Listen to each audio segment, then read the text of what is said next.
오엘리라는 유명한 소설가가 쓴 이야기입니다. 한 젊은이에게 사랑하는 아가씨가 생겼습니다. 그런데 용기가 없어서 사랑을 고백하지 못하고 사랑한다는 마음만 담고 있었어요. 끙끙 앓고 있었습니다. 그런데 시간이 지나면서 이 아가씨가 그 마을을 떠나게 되었어요. 마을을 떠나게 되니까 아들은 이 젊은이는 초조한 마음에 아버지에게 자기의 그 사정을 털어놓았습니다. 아가씨를 사랑하는데 사랑 고백 못했다. 그러니까 아버지가 그럼 내가 도와주겠다 했어요. 근데 아들은 아버지의 도움을 거절했어요. 내심으로 해보겠다고. 그리고 이제 아가씨가 마을을 떠날 때가 되자 이 젊은이가 아가씨를 자기 마차에 태우고서 기차역까지 데려다 주었습니다. 아가씨 옆에 앉은 이 청년의 심장이 막 그냥 요동을 치는 거예요. 사랑을 고백해야 되는데 용기가 나지 않습니다. 입이 떨어지질 않는 거예요. 그런 사이에 시간은 속절없이 흘러가서 이 마차가 역 앞 사거리에 이제 도착했어요. 이제 사거리만 지나가면 바로 역이고 그러면 완전히 영영 기회가 사라지게 됩니다. 근데 입술이 떨어지질 않는 거예요. 지금 헤어지면 끝인데 너무 막 그냥 뭐 해야 되는데 고백이 나오질 않는 거예요. 근데 갑자기 사거리에서 사방에서 그냥 마차들이 쏟아져 나온 거예요. 마차들이 막 쏟아져 나오니까 사거리가 아주 아수라장이 됐어요. 서로 마차들이 서로 엉켜가지고 서로 빠져나가려고 이 소동이 벌어진 거예요. 그러니 이 젊은이의 마차가 다른 마차들에게 그냥 휩싸이고 엉켜가지고 옴짝달싹 못하는 거예요. 이 젊은이는 저기 바로 앞에 역을 보면서 사랑의 고백하지 못해서 이제 포기하고 있었는데 이 많은 마차들로 인해서 그냥 길이 엉켜버리니까 그 시간에 그냥 마지막으로 용기를 내서 아가씨에게 사랑한다고 고백을 했어요. 이 아가씨도 이 젊은이를 마음에 두었는데 사랑한다는 고백을 뭔 여자가 할 수 없잖아요. 지금도 아니고 옛날에. 그렇게 그냥 이 여자도 마음에 그냥 끙끙 앓고 있는데 이 젊은이가 사랑한다는 고백을 하자 그 사랑을 받아주었어요. 이 젊은이는 자기 혼자의 힘으로 이 인생의 가장 중대한 문제를 해결했어요. 그래서 너무 뿌듯했습니다. 그런데 이 사거리 한 중간에서 쏟아져나온 수많은 말들은 사실은 아버지가 돈 주고 보낸 거예요. 아버지는 이놈의 자식이 분명히 용기가 없어가지고 사랑 고백 못할 걸 뻔히 눈에 보이는 거예요. 그러니 속절없이 그렇게 가다가 그냥 이 아가씨 떠나보내면 평생 후회할 것 같으니까 이제 마지막 사거리 도착하기 전에 역 앞에 도착하기 전에 마차들을 그냥 돈 주고 사서 거기 그냥 풀어놓고 못 가게 막은 거예요. 물론 아들은 몰랐죠. 몰랐지만 그렇게 막아놓았을 때에 사거리가 그냥 아수라장이 되었을 때 이 아들은 그 마지막 용기를 내어서 사랑 고백하게 되고 사랑하는 사람을 아내로 얻게 된 거예요. 우리는 인생 살면서 내 힘으로 다 한다라고 생각해요. 그러나 내 힘으로 하는 것 같지만 사실 보이지 않는 하나님의 도우심이 지금까지 얼마나 많이 있었습니까? 그 보이지 않는 하나님의 도움 지금까지도 많이 있었지만 또 앞으로도 그 하나님의 도움이 여러분의 삶에 더 풍성할 것입니다.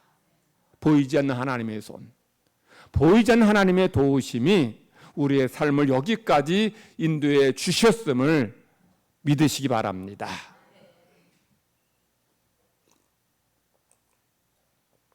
오늘 하나님 주신 말씀은 아브라함이 이제 믿음으로 자기 아들을 하나님께 바친 내용이에요.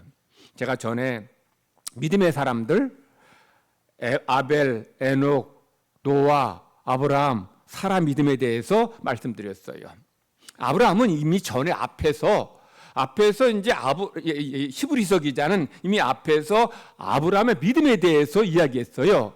8절로 10절에 보면 거기서 아브라함이 어떤 믿음의 소유자냐? 아브라함은 하나님 말씀에 믿음으로 순종해서 고향을 떠났다. 첫 번째. 두 번째는 자기 자녀 손들을 하나님 말씀으로 잘 키웠다. 양육했다. 이 두 가지를 이미 말씀했어요.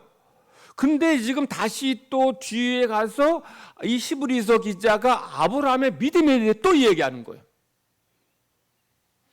왜 히브리서 기자는 앞에서 이미 아브라함의 믿음에 대해서 얘기했는데 또 나중에 다시 아브라함의 믿음에 대해서 이야기할까요? 아브라함은 믿음의 조상입니다. 그럼 믿음의 조상이니까 그에 대해서 다시 한번 강조하기 위함도 있지만 아브라함에게 이미 말씀한 두 가지 믿음, 순종하는 믿음, 자녀를 신앙으로 양육하는 믿음 외에 더 중요한 믿음이 있다는 것을 아브라함, 이 히브리 기자가 생각하는 거예요. 그러니까 제가 히브리서 기자라면 이런 겁니다. 히브리 기자가 이제 히브리 11장에서 이제 믿음의 사람들에 대해서 이제 아벨, 에녹, 노아, 그다음에 아브라함, 사라에 대해서 믿음에 썼어요. 그리고 이제 믿음에 대해서 좀 정리를 해요. 믿음 어떤 것이다 정리한 다음에 그리고 믿음에 정리하고 가만히 생각하니까 아브라함에게서 놓친 것이 하나 있어요. 아브라함의 믿음에 있어서 정말 중요한 건데 그 믿음을 여기다 적질 않은 거예요. 그 믿음이 뭐냐? 아들 이삭을 하나님께 번제물로 바친 거예요.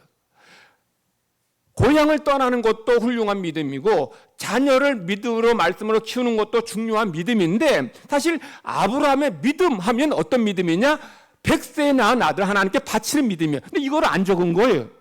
그러니 뭐 지금처럼 컴퓨터로 했다면 이거 다 지우고 그냥 다시 쓰면 되는데 그전에는 이 양피지에다 썼으니 이거 다 버릴 수도 없잖아. 그러니까 그냥 생각난 김에 이제 다시 아브라함의 믿음 하면서 세 번째 믿음을 적은 거예요. 그러니까 아브라함의 세 번째 믿음이 어떤 믿음이에요? 시험 받을 때에 믿음으로 이삭을 드린 거예요. 이게 아브라함의 믿음이에요. 세 번째 중요한 믿음이죠. 여러분, 아브라함이 믿음으로 아들을 드렸다. 이게 무슨 뜻이에요? 믿음으로 자기 아들을 번제물로 바쳤다라는 거예요. 창세기 보면 아브라함이 아들 이삭을 번제물로 바치는 내용을 자세하게 기록하고 있어요. 아브라함이 이삭과 함께 모리아산에 올라가서 이제 번제단을 쌓아요. 그리고 그 위에다가 나무를 잘 벌려놓습니다. 그리고 이삭을 절박해서 이 번제단 위에 올려놓습니다. 그리고 이제 칼로 이삭을 찔러 죽이려고 했어요. 그때 하나님께서 급하게 아브라함을 부르시면서 만류하십니다. 아브라함아 그만해라. 됐다. 네가 네 아들보다 나를 더 사랑하는 줄 내가 알았다라고 말씀해요. 히브리서 기자는 아브라함이 하나님 말씀대로 이삭을 번제물로 바치려는 것을 믿음의 행위라고 말하는 거예요. 즉 아브라함이 믿음으로 이삭을 바쳤다는 거, 바쳤다. 여러분, 아브라함이 이삭을 번제물로 바쳤어요, 못 바쳤어요? 바쳤어요, 못 바쳤어요? 못 바쳤어요.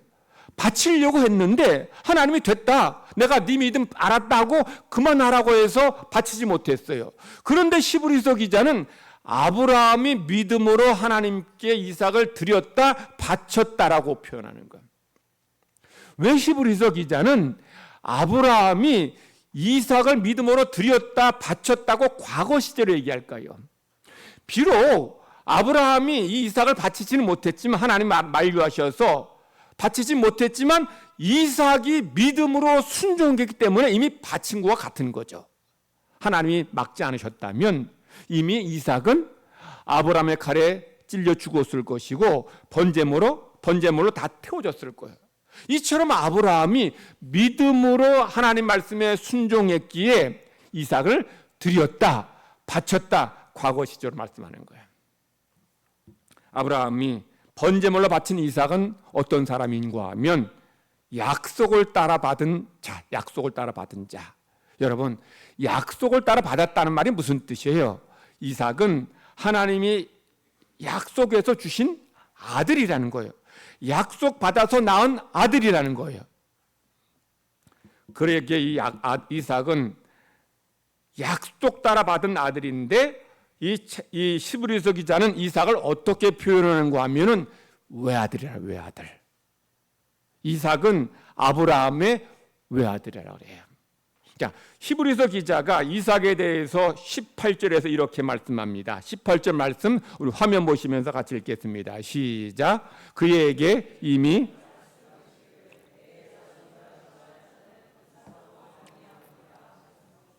17절에는 이삭을 이제 외아들이라고, 그 다음에 이제 내가 아브라함이 이제 후손 많이 둘 텐데, 아브라함의 후손이라고 부를 자는 다 누구로 말미암아요? 이삭으로 말미암다는 거죠. 여러분, 아브라함에게 아들이 이삭뿐이었어요? 이스마엘도 아브라함의 아들이에요. 그리고 나중에 아브라함이 그두라라는 아내를 얻어서 이삭은 여러 명의 이복 동생들을 두었어요. 그런데 하나님은 이삭을 외아들이라고 그러고, 히브리서 기자는 이삭을 외아들이라고 그러고, 이삭을 통해서 낳은 자식만이 아브라함의 후손이라고 말씀하는 거예요. 왜 히브리서 기자는 이삭 외에 다른 아들들도 여럿 있었는데 왜 이삭을 외아들이라고 말했을까요? 이삭은 하나님의 약속을 따라 낳은 아들이기 때문에, 그러므로 하나님의 약속 따라 낳은 아들 이삭만이 아브라함의 참 아들, 아브라함의 진정한 아들이라는 거예요. 그래서 외아들이다 이렇게 표현한 거예요. 그런데 하나님은 이삭을, 외아들을 하나님께 바치라는 거예요. 아브라함이 하나님 말씀 들었을 때 굉장히 고민되었을 겁니다. 왜냐하면 하나님의 말씀이 서로 상충되기 때문에요. 하나님이 전에 아브라함에게 이삭 주시면서 뭐라고 약속하셨는가 하면 이삭을 통해서 많은 후손 주시겠다 이렇게 약속하셨어요. 근데 이제 두 번째 하나님이 뭐라고 말씀하시는가 하면 이삭을 하나님께 번제로 바치라는 거예요.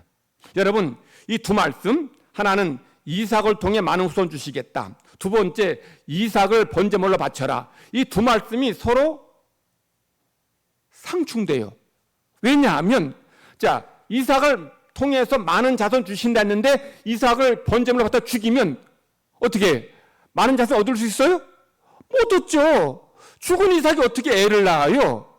그러니 아브라함은 하나님께서 이삭을 번제물로 바치라 했을 때 아마 심각하게 고민되었을 거예요. 밤새 고민했을 거예요. 내가 지금 제대로 하나님 말씀 들었나? 하나님 말씀 가짜 아닌가? 이 마귀가 지금 나한테 지금 거짓말하는 거 아닌가? 이런 마음 들었을 거예요. 아니, 당연히 하나님이 이삭을 통해서 많은 후손 주신다 했으면 이삭이 건강하고 잘 자라고 형통하게 되어야 많은 후손 낳을지 아닙니까? 그런데 어떻게 아브라함은 하나님께서 이삭을 통해 많은 자손 주신다 하셨는데 그 이삭을 번제물로 바치라 할 때 어떻게 아브라함은 그 말씀에 순종했을까요? 19절에서 그 답을 이야기하고 있어요. 19절 한번 같이 읽겠습니다. 시작. 그가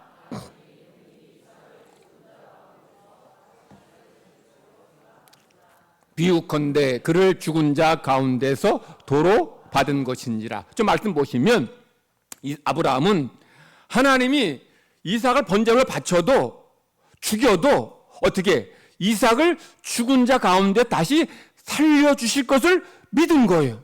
그러니까 비록 이삭이 죽어도 하나님의 약속은 여전히 유효해요. 왜?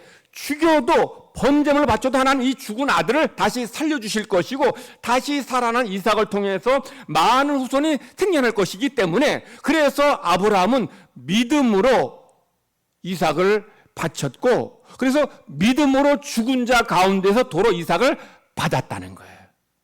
여러분, 아브라함이 자기 아들 이삭을 번제물로 바쳐도 그 이삭을 하나님이 살려주실 것이라고 지금 히브리서 기자가 이렇게 해석을 했는데, 이것이 히브리서 기자의 해석일까요? 아니면 아브라함이 그렇게 믿었을까요? 창세기는 그런 말씀이 없어요. 그렇게 해서 여기 히브리서 기자가 지금 창세기 그 사건을 나름대로 해석을 한 건데, 근데 해석하기를 아브라함이 바친 것은 이 하나님이 이삭을 살려주실 것을 믿었다라고 해석을 했어요. 근데 이것이 히브리서 기자만의 해석인지 아브라함이 그런 믿음으로 살았는지를 창세기 22장 5절에서 아브라함의 믿음에 대해서 이렇게 말씀하고, 창세기 22장 5절 한번 같이 읽겠습니다. 시작. 이에 아브라함이 종들에게 이르되 너희는 나귀와 함께 여기서 기다리라. 내가 아이와 함께 저기 가서 예배하고 우리가 너희에게로 돌아오리라 하고. 여러분, 저기서 아브라함의 믿음, 부활의 믿음을 저기서 볼 수 있습니까? 자, 아브라함이 지금 뭐라 그래요? 종들과 함께 모리아산 앞에까지 왔어요. 와서 이제 이삭에게는 나무찜을 지우게 하고 본인은 불을 들고 이제 모래산 올라갑니다. 올라가면서 종들에게 뭐라고 말하는가 하면 너희들 여기서 나귀와 함께 기다려라. 내가 아이와 함께 저기 가서 예배하고 그 다음에 뭐라 그래요? 우리가 너희에게로 돌아오리라. 우리는 누구를 말해요? 누구의? 아브라함과 이삭을 말해요. 내가가 아니고 우리가 너희에게 돌아오리라. 자, 지금 아브라함은 이삭을 데리고 모리아산 올라가기 전에 올라갈 때부터 이미 하나님이 내가 이 아들을 바쳐도 아들을 죽은 자 가운데서 살려주실 것을 믿었다는 거예요. 여러분, 지금 아브라함이 종들에게 우리가 저기서 재배하고 너에게 돌아오리라 한 말이 종들을 떼어놓기 위해서 거짓말한 거예요? 아니면 아브라함의 믿음이 이게 제 종들을 떼어놓기 위한 거짓말이 아니고 아브라함의 믿음의 믿음. 아브라함은 이미 하나님께서 이삭을 번제물로 바치라 하실 때부터 하나님께서 이미 이렇게 약속해 주셨다. 이삭을 통해서 많은 후손 주신다고 약속해 주셨으니 내가 이 이삭 하나님께 바쳐도 하나님은 이삭을 죽은 자 가운데서 살리실 분이시다. 믿은 거예요. 믿고서 아브라함은 순종해서 모리아산으로 올라간 거예요. 그랬으니 아브라함이 하나님께서 이삭을 번제물로 바치라 할 때에 새벽같이 일어나서 출발했어요. 만약에 아브라함이 하나님이 내 아들 이삭을 죽은 자 가운데서 살리실 것을 믿지 못했다면 어떻게 새벽같이 그렇게 떠날 수 있었겠어요? 아니, 자식 죽여서 번제물을 바치는 것이 무슨 기쁜 일이라고, 무슨 좋은 일이라고 그렇게 새벽같이 아브라함이 일어나서 떠났겠느냐는 거죠. 이것은 아브라함이 하나님이 어떤 분이시다. 죽은 자를 살리시는 하나님이시다. 이거 믿은 거예요. 믿었으니 이렇게 하나님 말씀에 기쁨으로 순종할 수 있었던 겁니다. 그래서 히브리서 기자가 아브라함의 믿음, 첫 번째 순종 잘하는 거, 두 번째 자식을 손자를 말씀으로 키운 것, 이것도 중요하지만 아브라함이 하나님은 어떤 분으로? 죽은 자를 살리신 하나님으로 믿은 것. 이게 이제 아브라함의 믿음에 정말 중요한 것이고 성도들의 신앙에서도 이 믿음이 정말 필요하고 중요하기 때문에 다시 이제 아브라함을 끄집어내서 아브라함의 믿음을 이게 적은 거예요. 아브라함의 믿음. 하나님은 죽은 자를 살리시는 하나님이시다. 이게 아브라함의 믿음입니다. 여러분도 이 믿음을 가지고 신앙생활 하시기를 바랍니다. 죽은 자를 살리신 하나님이라는 말은 죽은 성도들을 부활케 하신 하나님, 단순히 그런 의미만이 아니에요. 죽은 자를 살리신 하나님이란 말은 하나님 우리 삶에 있는 어떤 문제도 해결하실 수 있고 또 도와주시는 그런 능력의 하나님이라는 거예요. 자, 우리 인생에 있어서 인간이 아무리 똑똑하고 지혜롭고 돈이 많고 능력이 있고 힘이 있고 권력이 있어도 인간이 절대로 해결할 수 없는 문제가 뭐예요? 병? 요즘 의술 발달돼서 웬만한 병 다 고쳐요. 그런데 인간의 의술이 아무리 발달돼도 해결할 수 없는 문제가 뭐예요? 죽음의 문제예요.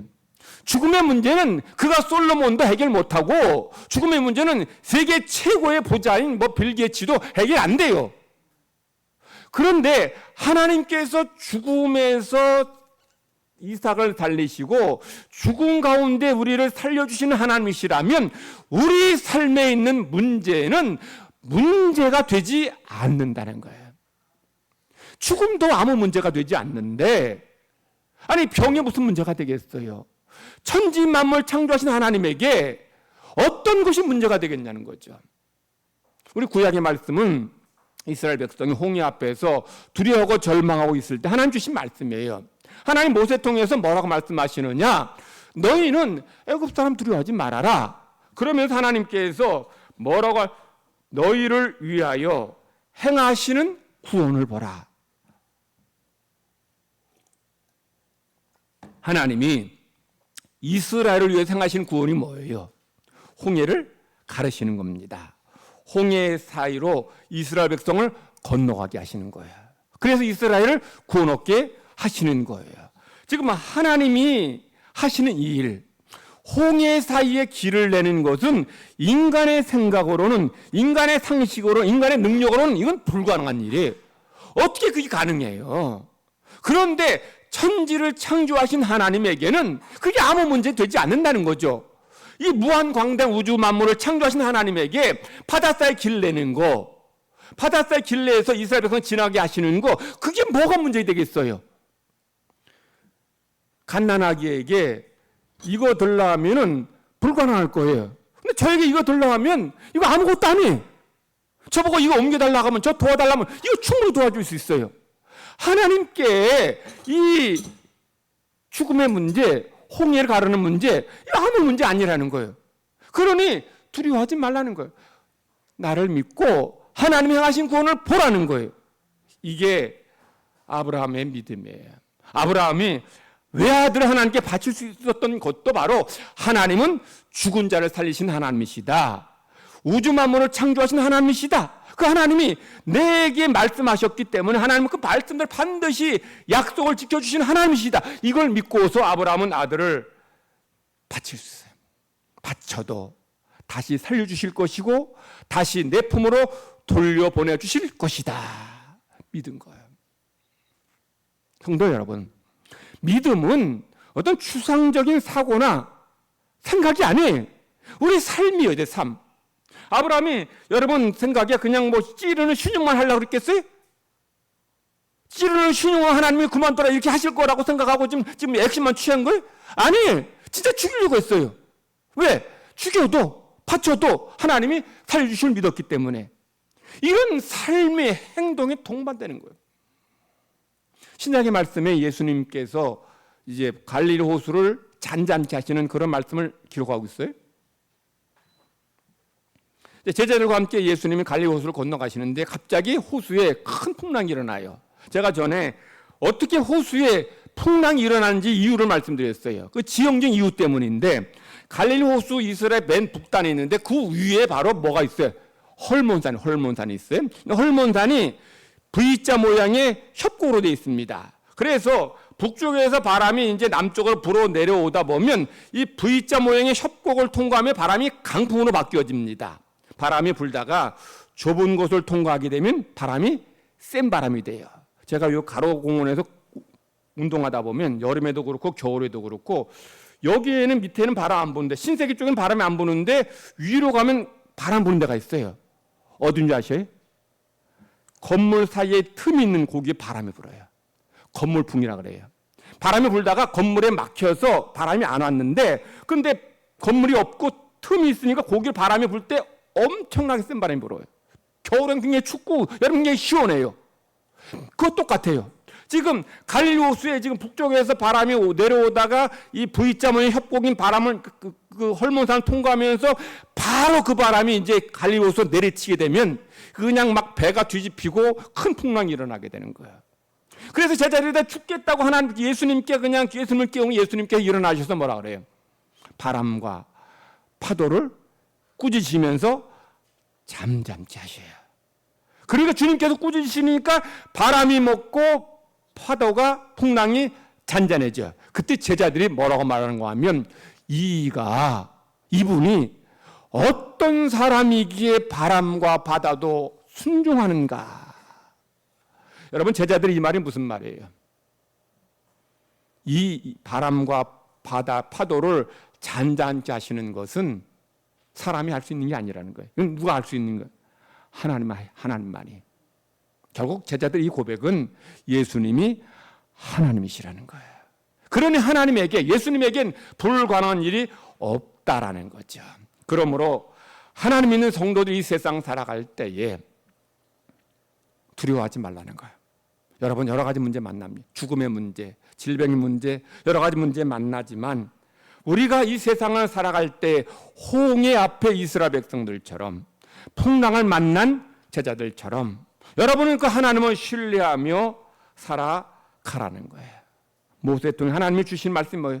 두려워하지 말아라. 그 음성 여러분도 듣기를 바랍니다.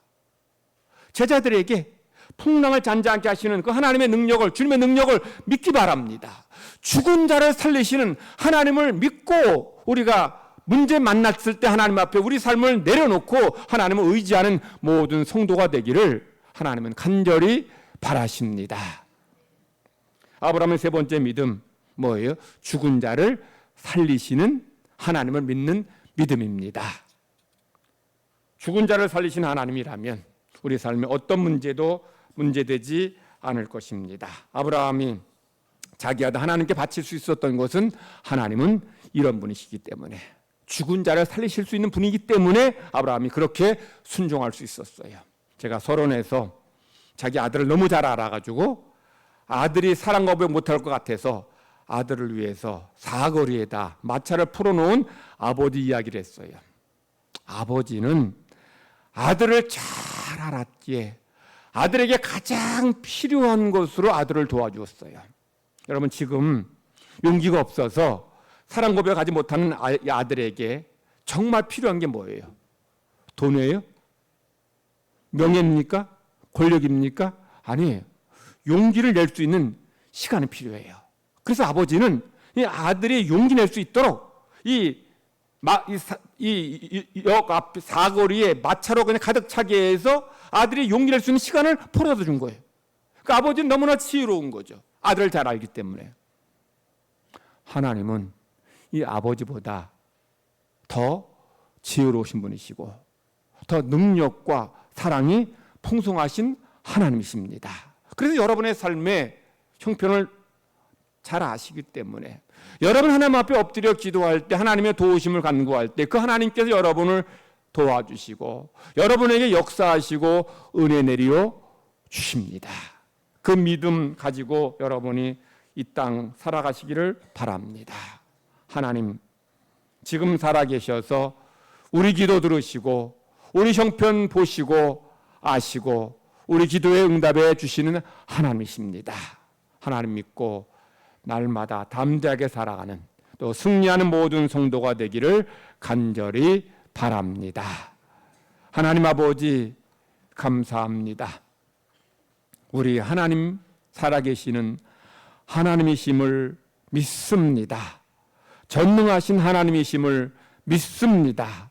죽은 자를 살리시는 하나님이심을 믿습니다. 우리의 신앙이 하나님을 관념적으로 알고 믿는 그런 죽은 신앙이 아니라 하나님을 우리 삶의 자리에서 만나고 경험하고 체험하는 그런 살아있는 믿음 되기를 원하옵나이다. 아브라함이 아들 이삭을 하나님께 번제물로 바칠 수 있었던 것은 하나님은 우리 아들을 이삭을 죽은 가운데 다시 살리실 줄 믿었기 때문입니다. 우리도 그 믿음으로 살아가게 하여 주시옵소서. 죽은 자를 살리시는 하나님이시라면 우리 어떤 문제도 능히 해결하시고 도와주실 수 있음을 믿습니다. 그 믿음으로 살아가고 믿음으로 용기 내고 믿음으로 승리하는 모든 성도들 되게 하여 주시옵소서. 우리 삶에 우리의 힘으로 감당할 수 없는 문제 만날 때에 살아계신 하나님 앞에 믿음으로 기도해서 응답받고 문제 해결 안 받는 성도들 되게 하여 주시옵소서. 감사드리며 예수님의 이름으로 기도드리옵나이다.